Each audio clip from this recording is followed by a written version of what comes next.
Yasodhanandana Vraja Janaranjana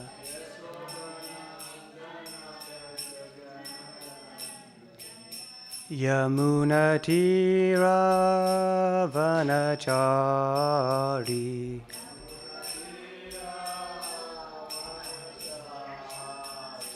Jaya Radha Madhava Kunja Bihari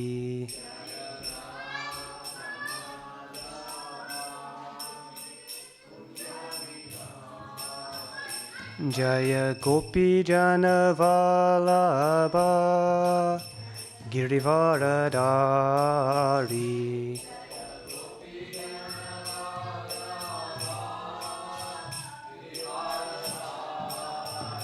Yasodhanandana Vraja Janaranjana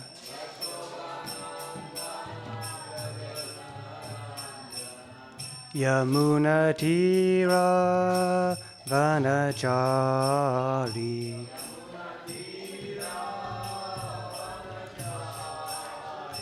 Jaya Radha Madhava Kunja Bihari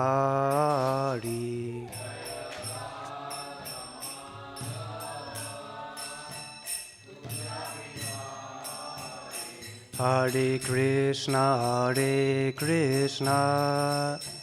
Krishna Krishna Hare Hare Hare Rama Rama Rama Hare Hare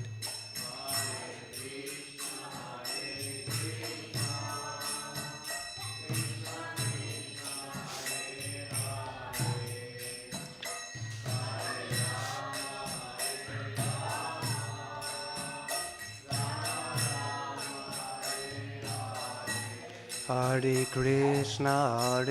Krishna Krishna Krishna Hare Hare Hare Rama Rama Rama Hare Hare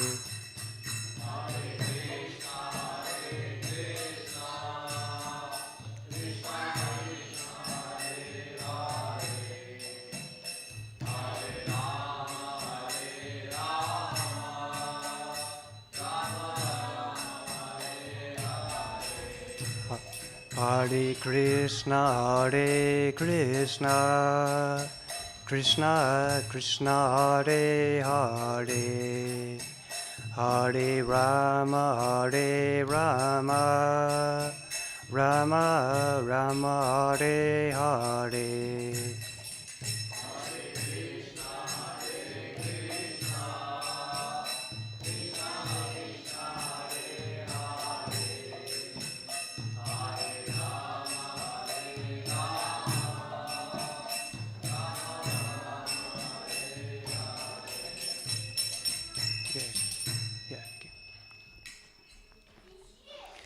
Om Jnana Tirmiyandasya Gananjana Salakaya Chakchurun Militanyena Tasmai Shri Gurave Namaha Shri Chaitanya Manobhistam Sapitanyena Bhutaye Swayam Rupa Kadadmayam Tadati Svapadantikam Vandeham Shri Guru Shri Yuta Padakamalam Shri Gurun Vaishnavamscha Shri Rupam Sagrajatam Sagana Raghunath Tam Vitam Tam Sajivam Sadavaitam Sadadhutam Parijana Sahitam Krishna Chaitanya Devam Shri Radha Krishna Padan Sahagana Lalita Shri Vishakam Vitamscha He Krishna Karuna Sindhu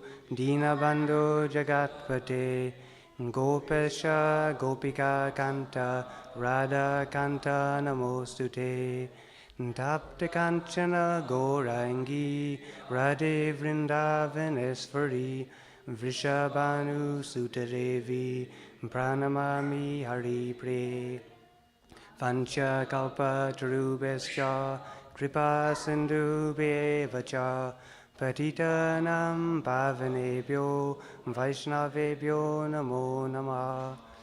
Namo Vishnu Padaya Krishna Prastaya Bhutaye Srimate Bhaktivedanta Swaminiti Namane. Namaste Saraswati Deve Gauravani Pracharne Nirvishesha Sunyavadi Prasyatya Desatarne. Jai Shri Krishna Chaitanya Prabhu Nityananda Shri Advaita Gadadhar Srivasadi Gaura Bhaktivinoda.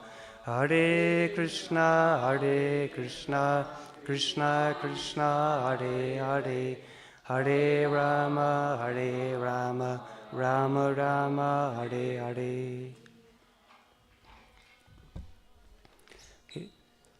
Before I begin speaking, I'd like to seek your blessings as well, and also the blessings of those who may be listening online.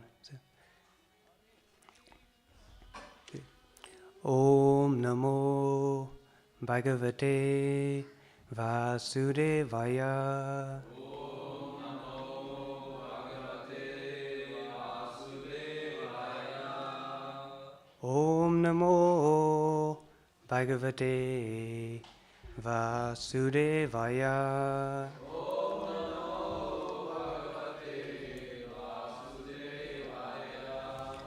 Om Namo Bhagavate Vasudevaya. Om Namo Bhagavate Vasudevaya.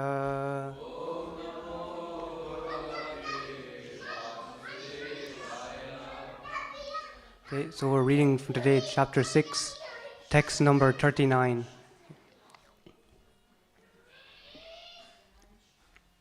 So we're going to begin with the Sanskrit. Etam me samsayam Krishna Chetum arhasya sheshataha. Sorry. Chetum arhasya sheshyataha. Svadanya sam sayasyasya. Svadanya sam sayasyasya. Chetana hyapupadyate.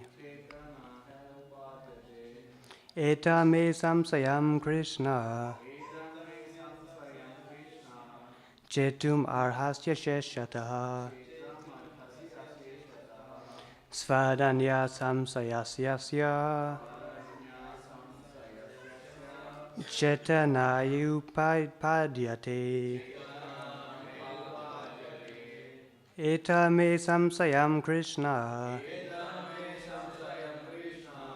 Chetum arhasya sheshyataha.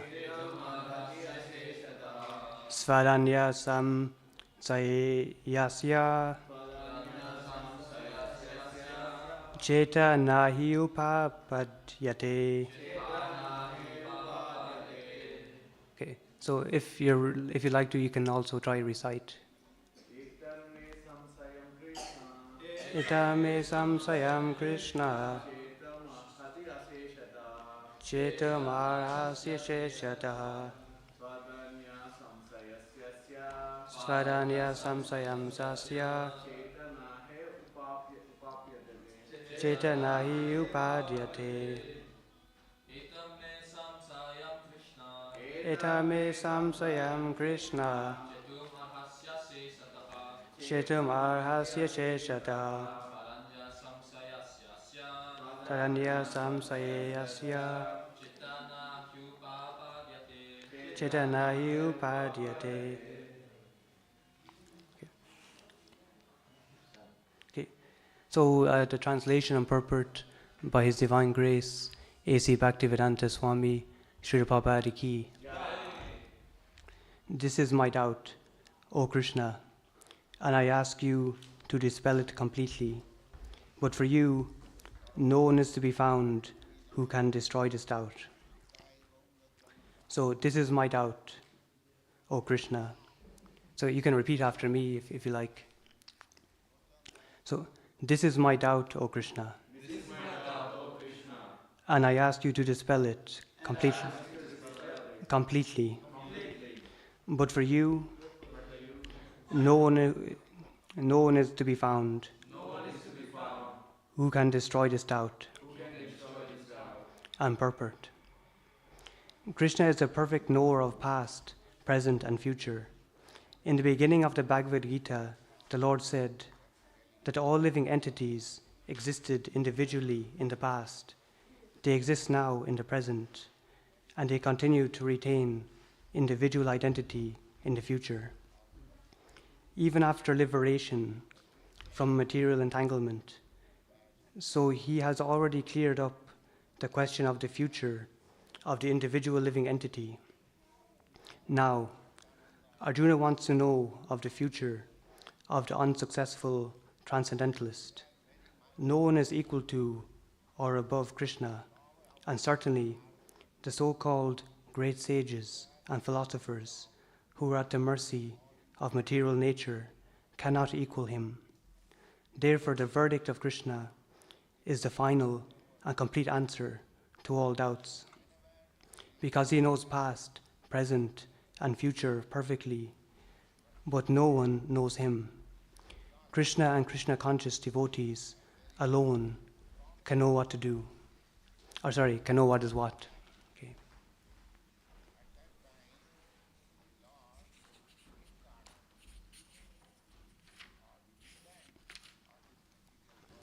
So, first of all, I'm going to just to read another verse which will make it more clear. So this is chapter 10, text number 10. Tasam satata yuktanam bhajatam pritipurvakam dadami buddhi yogam tam yena mam upayanti te. To those who are constantly devoted to serving me with love, I give the understanding by which they can come to me. So in this word, the word buddhi yogam is very significant. Remember that in the second chapter, the Lord instructing Arjuna said that he had spoken to him of many things and that he would instruct him in the way of buddhi yoga. Now, buddhi yoga is explained. Buddhi yoga itself is action in Krishna consciousness. That is the highest intelligence. Buddhi means intelligence, and yoga means mystic activities or mystic elevation.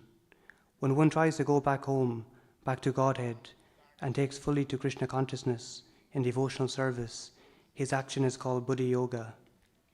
In other words, buddhi yoga is the process by which one gets out of the entanglement of this material world. The ultimate goal of progress is Krishna. People do not know this. Therefore, association of devotees and a bona fide spiritual master are important. One should know that the goal is Krishna, and when the goal is assigned, then the path is slowly but progressively traversed, and the ultimate goal is achieved. When a person knows the goal of life, but is addicted to the fruits of activities, he is acting in karma yoga. When he knows that the goal is Krishna, but he takes pleasure in mental speculations to understand Krishna, he is acting in jnana yoga. When he knows the goal and seeks Krishna completely in Krishna consciousness and devotional service, he is acting in bhakti yoga or buddhi yoga, which is the complete yoga. The complete yoga is the highest perfectional stage of life. A person may have a bona fide spiritual master and may be attached to a spiritual organization, but if he is still not intelligent enough to make progress, then Krishna from within gives him instructions so that he may ultimately come to him without difficulty. The qualification is that a person always engage himself in Krishna consciousness and with love and devotion render all kinds of services. He should perform some sort of work for Krishna, and that work should be with love. If a devotee is not intelligent enough to make progress on the path of self-realization, but is sincere and devoted to the activities of devotional service, the Lord gives him a chance to make progress and ultimately to attain him. Okay, so this is discussing that basically if we're actually endeavoring to come closer to Krishna, that Krishna will actually give us the intelligence from within. So first of all, when we try and actually find out what is truth, we're in this material world, we have a body, and we don't know what is what. So we wonder, who am I? We ask the bigger questions in life. So there's 3 different ways of introspection. So one is through our senses, which is called pratyaksha. So this basically means that, I may perceive something directly, therefore that's my perception. So this is actually limited perception because our senses are imperfect. And then the next one is called anuman.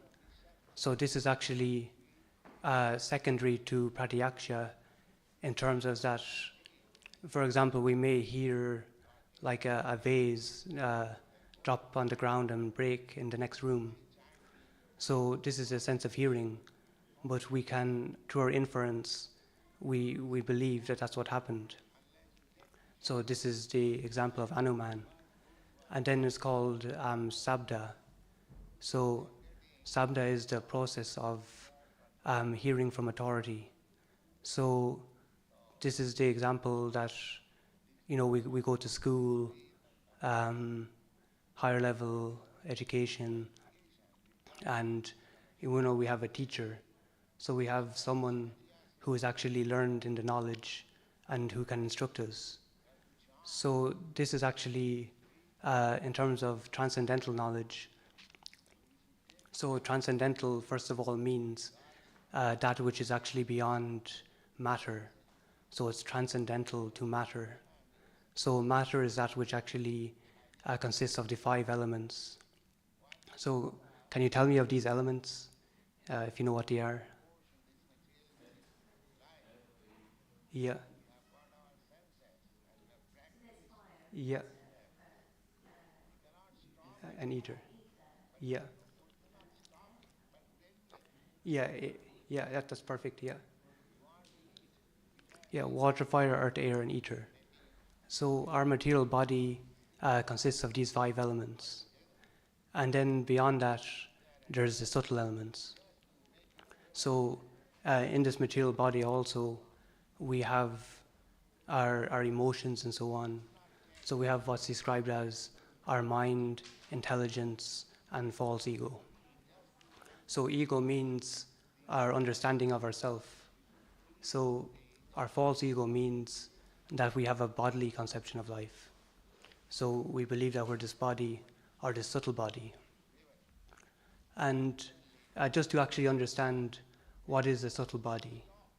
So the subtle body is that which actually lives on after the gross physical body.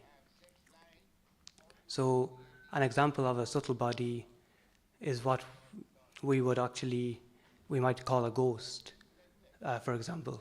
But sorry, it's not good to speak of ghosts right now at this time. It's inauspicious after this time. Sorry, it's Lord. This is the time where Lord Shiva is active. Yeah, so basically, we have the subtle body and the material body, and to actually try and find out what is this, something which is transcendental to all them, is our spiritual body. So we don't have in our state, we don't have the capability to actually understand, as Sri Prabhupada says, what is what. So we can't really understand the truth. So therefore, we actually have to take shelter of a spiritual master. So what actually is a spiritual master? A spiritual master is someone who is actually, they say by deliberation, that he has understood the truth.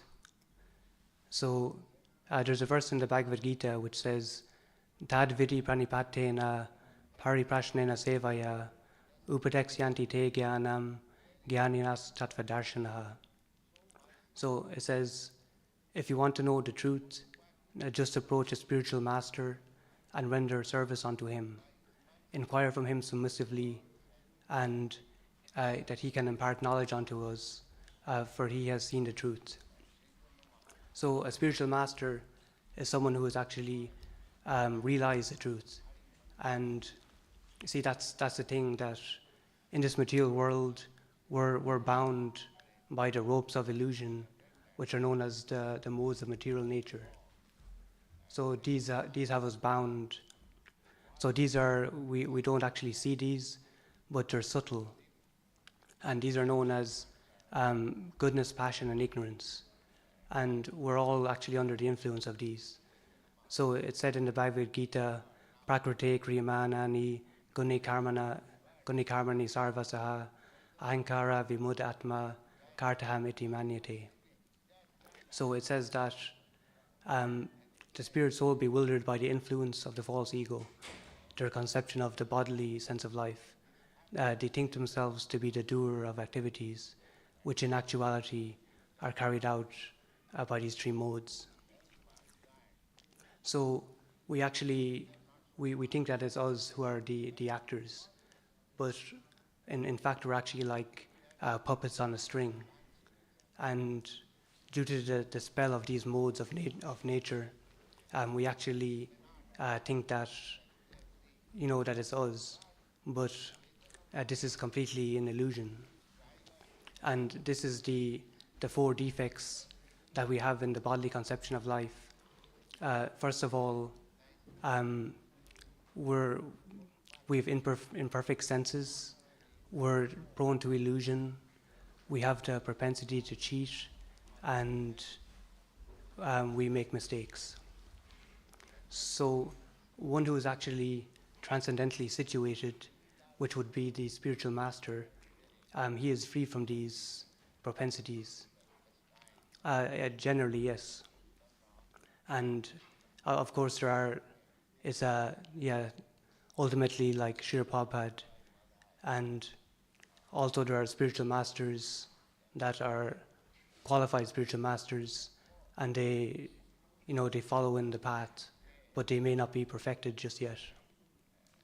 And so these spiritual masters, they act as a medium by which they can actually impart transcendental knowledge onto us spirit souls. So by this way, the spiritual master, they can actually cut the hard knot of illusion. So we can't actually see what we need. We don't know what's best for us, but the spiritual master has the vision, and they can easily perceive and help us. So their words are very potent, and because they act as the actual representative and medium for Krishna's mercy, their words have a lot of benefit, and they only speak what is beneficial. So we have to listen to the spiritual master, and especially to the instructions. So if we know about Srila Prabhupada and his journey. So Srila Prabhupada, he's the founder of ISKCON, and what led him to actually travel to the Western world and set up a society. Yeah. Krishna, okay, yeah, sorry. So Krishna is basically God. So Krishna means he's the Supreme Personality of Godhead. What do you mean when you say God? Yeah, so as we understand from the Bhagavad Gita, Krishna says, Aham sarvasya prabhavo mataha sarvam pravartate iti matva bhajanti mam buddha bhava samanvitaha. So I'll just repeat the question for those who are listening online. So the question is, what is Krishna, and what exactly is God? So So Krishna says here, that I am the source of all spiritual and material worlds. Everything emanates from me. The wise who perfectly know this engage in my devotional service and worship me with all their hearts.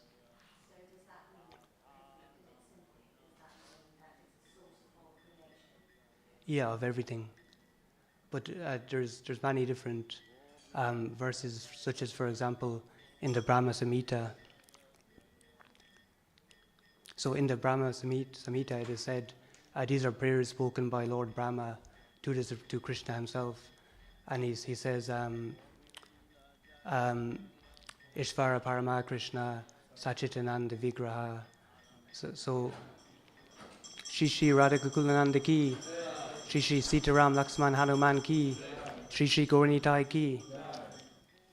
So Lord Brahma says to Krishna that you are actually, you are the supreme person, you are the supreme person, that you are, and you have an eternal body made of Satchitananda, which is eternity, knowledge and bliss, and Vigraha, so that he is a person.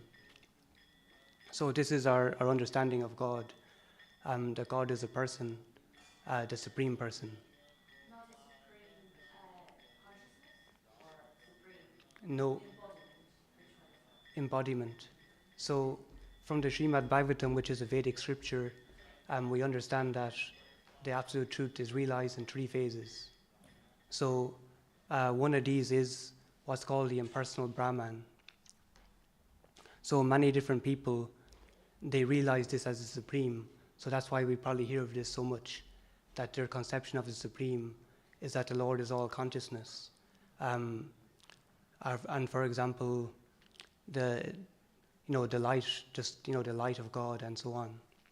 So this is another aspect of that.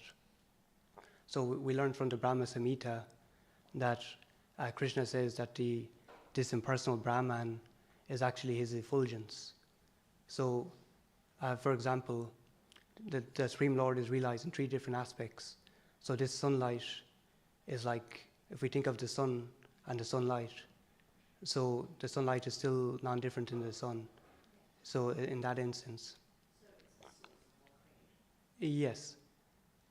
Yeah, so the Supreme Lord is realized in three different aspects.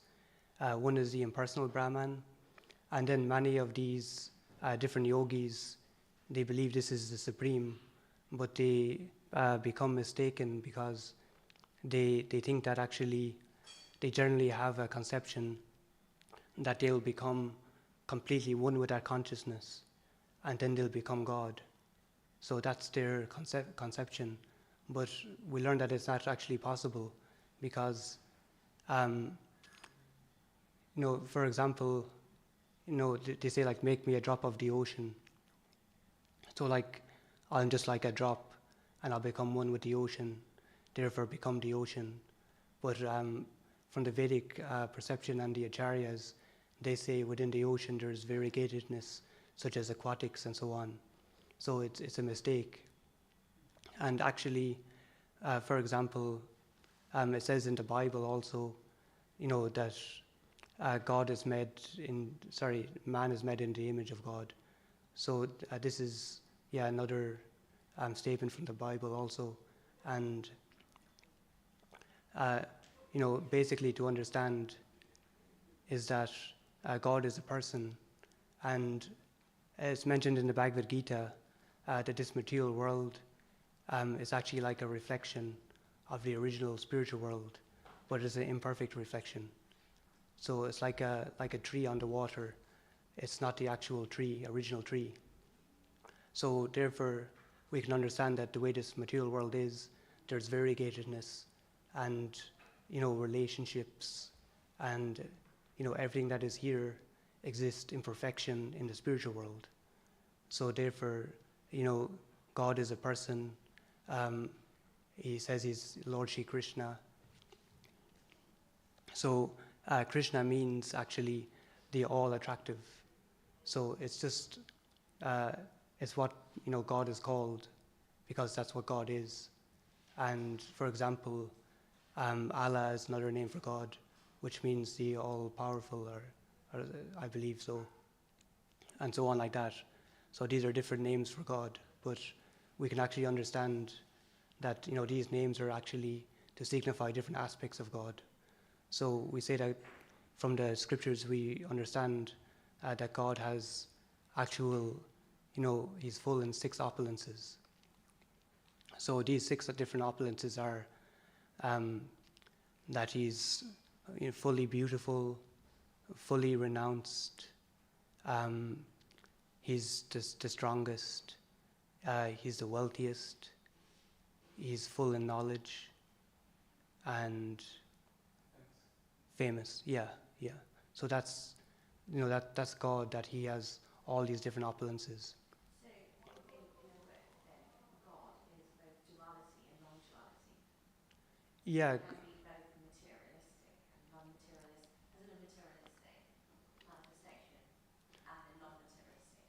Yeah. Duality and non-duality. Yeah.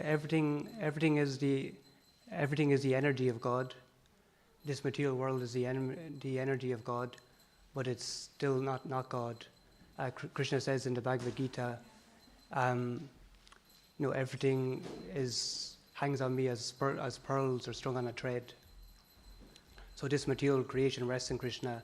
It is energy, but by his different potencies, expansions, he designates different personalities to oversee this creation, and then he's completely aloof from the creation in his original spiritual existence. So what Krishna actually does, he's engaged in lila, in pastimes, in loving pastimes, and so on. So, that's God. Yeah. Thank you. Okay. I wonder if there's any more questions. Yes, Sambhu. Not a question, but it's Yeah. sort of add on to that. Yeah. Perfect. So we see Krishna as like God at home, and Vishnu is the God at work. So Vishnu is like the manager, the CEO, and Krishna is just like, he's done all his part in that, and he's the supreme. So would you say they are parts of the same creation then? It all emanates from Krishna. Everything's massive, so there needs like controllers within that as well. So yeah, Vishnu is within the material creation, and Krishna is out of it, and also within it, because Vishnu and everything is expansion of them. Yeah. Just to say as well that it's mentioned that the analogy is given, that we have, just to understand, we have different tattvas. So it's said in the Bhagavad Gita that all the individual living entities Krishna describes as his parts and parcels, eternal fragmental parts. So we're eternally, parts of Krishna, as servants of Krishna. So we can never actually become Krishna, and therefore we're called jivas, which is an individual soul. And then, so there's a different categories. So for example, as we mentioned, Krishna and Vishnu, these are all actually what's called the Vishnu Tattva. So this is the specific Tattva of the Supreme Personality of Godhead. So Krishna has these different expansions who are God in different roles. So it's described as like if one goes to so these are like Krishna in different moods. So if one goes to the office, they'll have their work clothes on and a different mood, and so on, and and so on like that. So there's different moods for different reasons. So manifestation of the same entity? Yeah, of the same entity is of Krishna, yes. For example, we have Lord Nrsimhadev here in the picture, and he's in a ferocious, angry mood. So that's an example of Krishna in his angry mood. It's the Supreme Lord in his angry mood. Yeah. Okay. So I'd like to ask if there's any more questions. Yes, Maji. So we are normal human beings, Yeah. So sometimes, like in our lives, in our daily activities, like we though like most probably we won't like some of the Krishna's devotees. We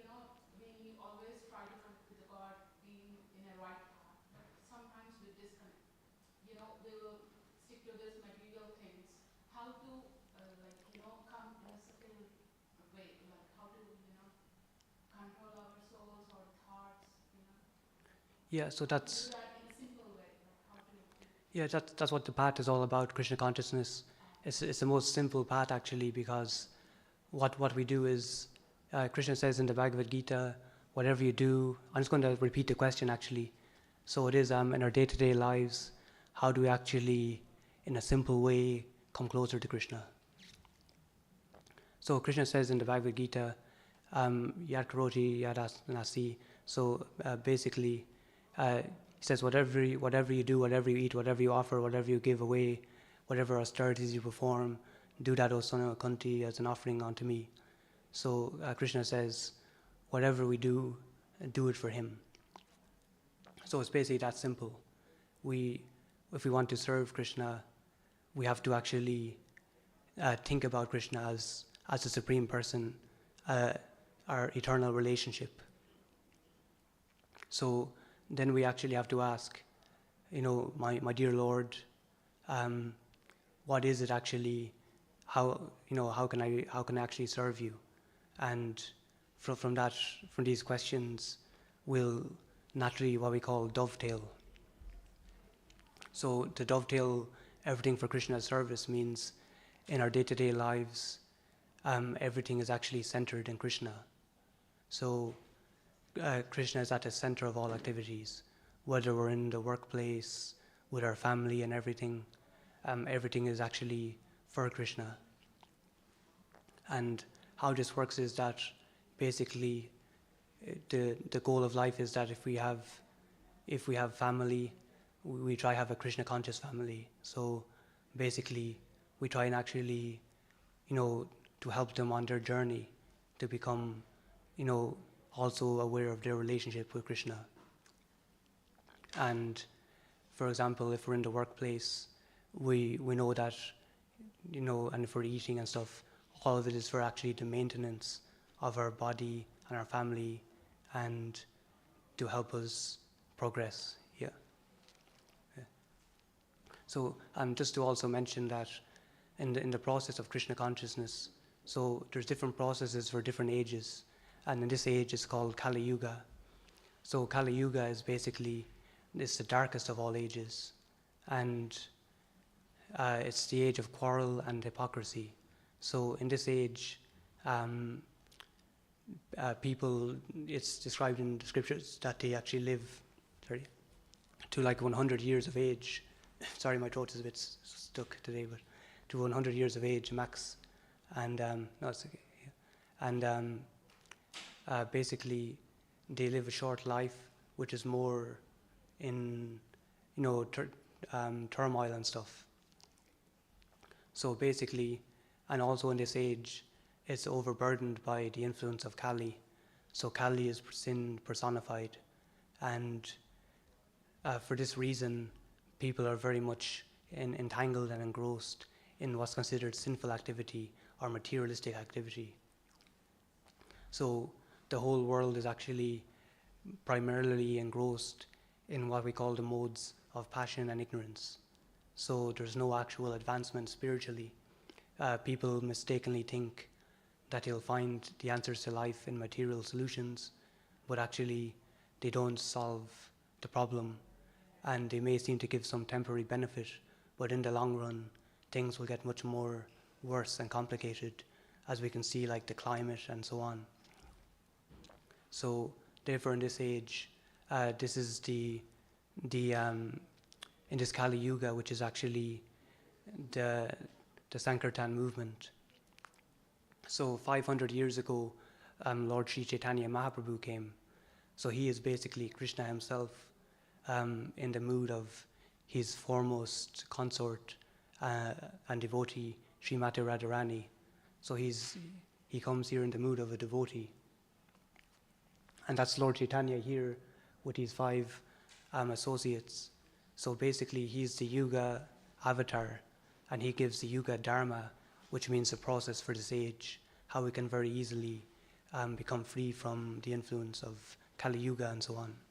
So Lord Chaitanya brought with him the actual process of chanting the Lord's name.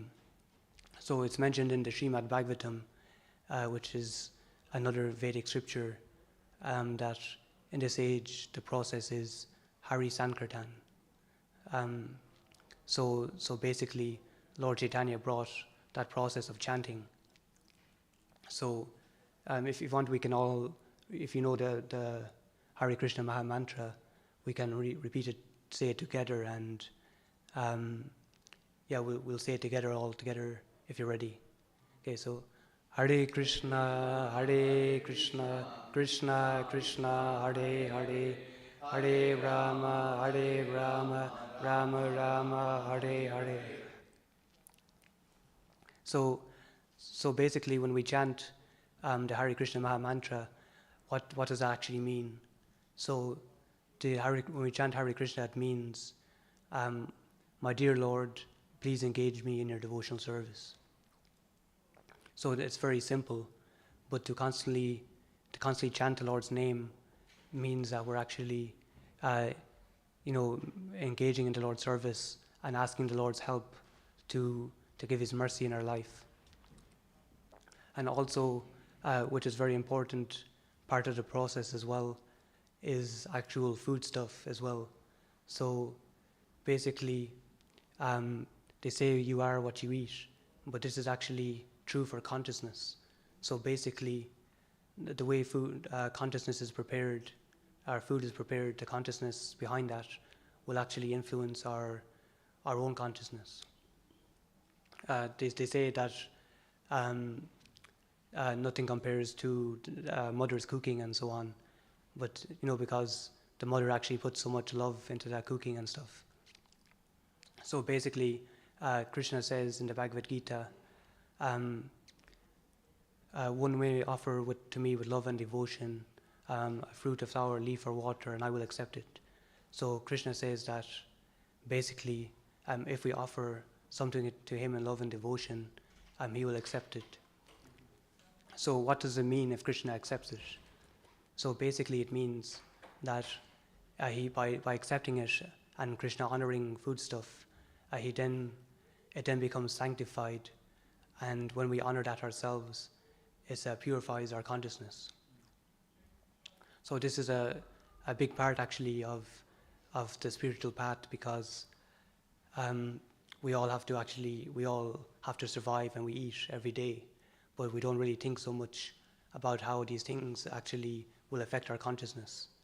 And actually, when we actually offer foodstuff to Krishna, the thing is that all foodstuff is actually, in this material world, one living entity is food for another. So that's the cruel way of the design of this material nature. So when there's actually a living entity killed, there's a karmic consequence there as well. So basically, to become free from the influence of material nature and the negative effects of material nature, Krishna mercifully allows us to offer Him foodstuff. So Krishna is also known as Atma Ram, because He's God, He's self-satisfied, so He doesn't actually need an offering of foodstuff. He doesn't become hungry, and it's impossible. He doesn't even need to actually sleep. So to actually offer something to Krishna, it's like, the example is like a child will offer a drawing to his mother, and it may not be such a good picture, but the mother will appreciate it. And this is an example of Krishna. When we offer something to Krishna with sincerity and our utmost devotion, Krishna will accept it, and so on like that. So then also part of the process as well is what we call the four principles of spiritual life, regulated principles, which are also can be called the four principles of freedom. So these principles are basically austerity, mercy, cleanliness, and truthfulness. So each one of those actually correspond with a different principle.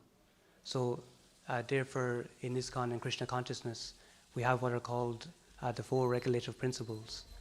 So, for example, we don't engage in intoxication because um, intoxication is actually a way of creating a false bubble or a false illusion. So it's actually escapism.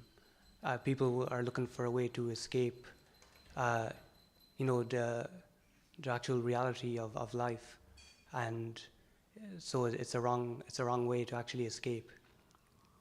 So therefore, intoxication corresponds to austerity, because life requires austerity, and so that's one of the principles. And then the next principle, as we mentioned, which is mercy. So that's actually meat eating and cleanliness. Sorry, not cleanliness, but meat eating. So as we mentioned already. So this is mercy and compassion to other living entities. And then beyond that, then that there's actually what we call no illicit sex. So basically, this is to abstain from any illicit activities, and basically that all sex life is only for the procreation of Krishna conscious children in marriage. Yeah. What you're talking about is basically materialistic experiences, isn't it? And bodily experiences, which is the Annamaya Kosha, Annamaya Kosha, Annamaya Kosha, with the food experience. Yeah, that's it. Yeah. Yeah. Yeah. So when you say what part of the kosha becomes Krishna conscious, because as I understand, there are 7 koshas that are there. Jnanamaya kosha, Annamaya kosha, there's so many other classifications. So when is it that when do you reach liberation, where you have neither taste nor sense? You're nothing apart from, you're one and the same as the bubble. Whether the bubble is there or not there, you're one and the same. So the thing is that, as we mentioned earlier about the impersonal Brahman. So basically, this is the first realization of God, but ultimately it won't give us satisfaction. Our actual real realization that we're looking for is actually an eternal relationship with the Lord. So that's when we'll find complete satisfaction. That's not physical, and that is not, it's completely devoid. So you have to disintegrate your physical existence. Isn't that what it means? Yeah, well, simply when it says in the is it the Sri Upanishad, or sorry, the Nectar of Devotion. So basically said, Tatavarat Nirmalin Sarva Vidi, all sorts of it. Sarva Padi Vinurnamuktam Tatavarat Vena Nirmalam Rishikena Rishikesha Sevanam Bhaktir Uchate. So it says, basically, when we engage in devotional service, there are 2 side effects. One is that we become free from all material designations, and then the other is that our senses become purified. So everything is actually Krishna's energy. What we call the material world, it's the material world because we are entrapped by the false ego. And basically, from our perception, everything is actually Krishna's energy. So everything is actually, if we can perceive everything as a part of Krishna, it has its spiritual identity. So when we say our senses become purified, basically, if we engage in Krishna's service, then whatever is engaged in Krishna's service automatically becomes spiritual. So if we engage in Krishna's service, that's why we're called to be transcendentally situated. So immediately we can be transcendently situated. So immediately, if we're sincere, we can automatically be situated beyond the material influence. It's all based. We can go, if we're so sincere, we can go back to Godhead immediately in a second, but we have to be willing. Yeah, that's the thing. Yeah. So that means you can have both physical existence and non-physical existence. Well, in terms of physical, and as I mentioned, we have our body. So a physical existence, it may be a transcendental existence. Like physical doesn't necessarily mean material. Yeah. Yeah. Well, in terms of the different seven, I think it might be, as you mentioned, different stages of consciousness and what we're actually identifying with. But there are three different bodies. So one is the gross material, and then is the subtle body, which has our intelligence, emotions, and so on. And then there's the spiritual body. So, and the spiritual body is that which is beyond the material existence. So if we actually go back to the spiritual world, then we will have what can be considered a physical existence. Okay, thank you. Bhagavad Gita ki, Jai Prabhupada ki, all glories assembled devotees. Hare Krishna. Jai. Thank you.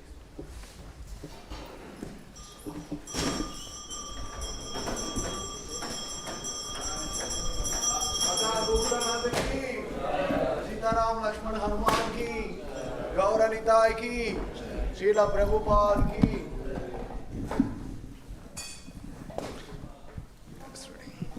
कि बजया जय गौर छंदे आरती का शोभा।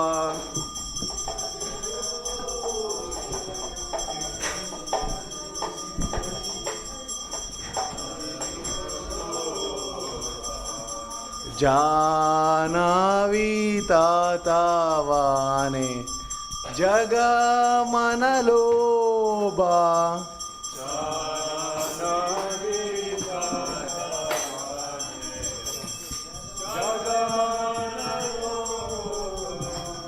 दाकीने निताय चन बामे गदादारा।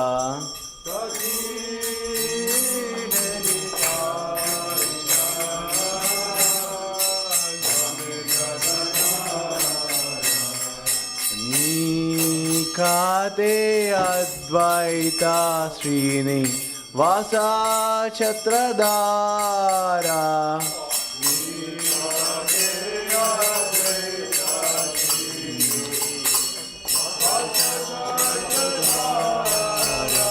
बोसी आचे गोरशन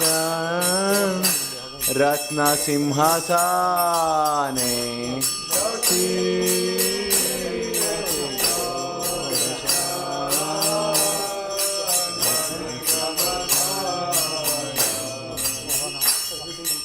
आरती कोरेने ब्रह्मा आदि देवगाने।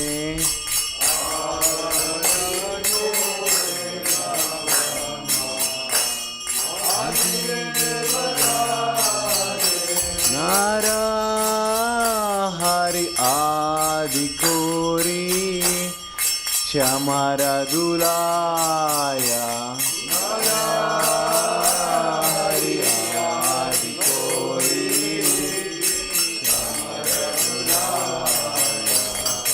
संजया मुकुंद वासु गोसे अधिगाया।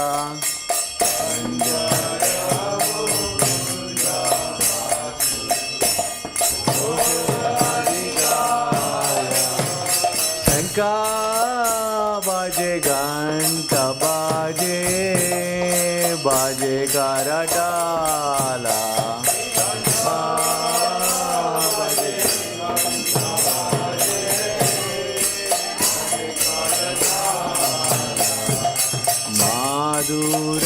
मृदंगा बाजे परामरसारा।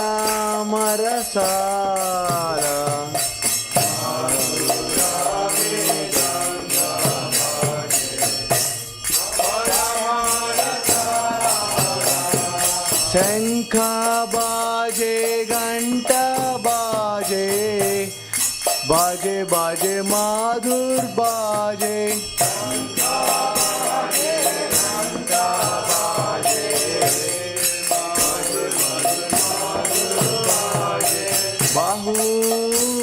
कोटि चंद्र जिनी वदन उज्ज्वला कोटि चंद्र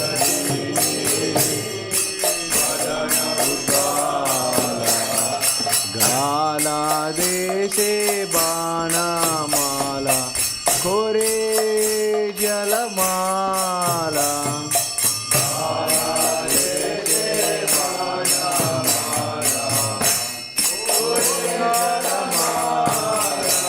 शिवा शुकनारदा प्रेमे गादा गादा शिवा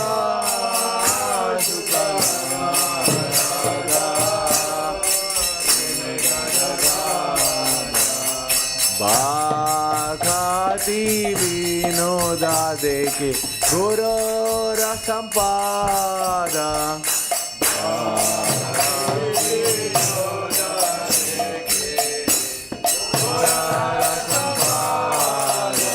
शिवा जया जय घोर चंदे आरती का शोभा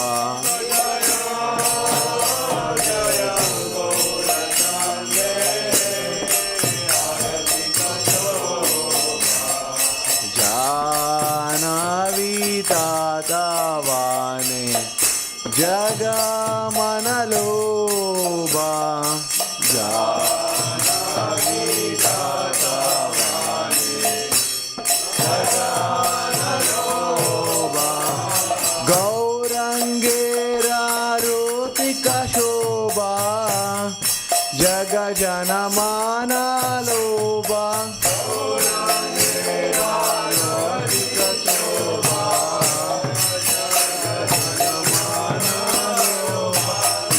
गौरा हरि बोल हरि बोल हरि बोल निताय गौरा हरि बोल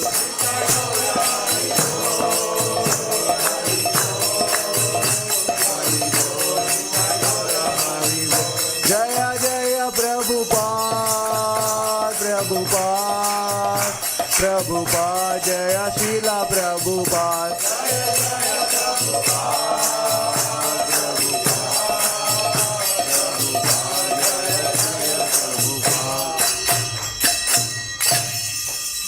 नाम विष्णुपादाय कृष्णप्रेष्ठाय भूतले श्रीमते भक्तिवेदांत स्वामिनिति नामिने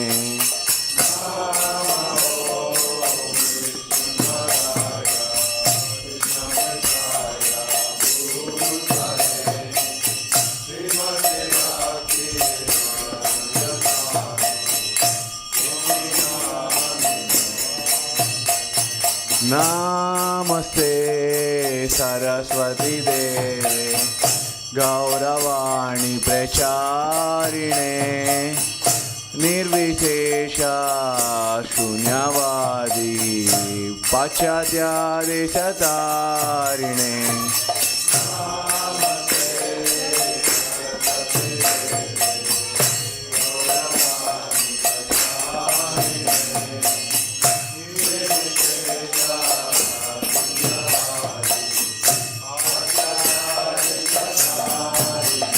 जय श्री कृष्ण चैतन्य प्रभु नित्यानंद श्री अद्वैत गदाधर श्रीवासादि गौर भक्तवृंद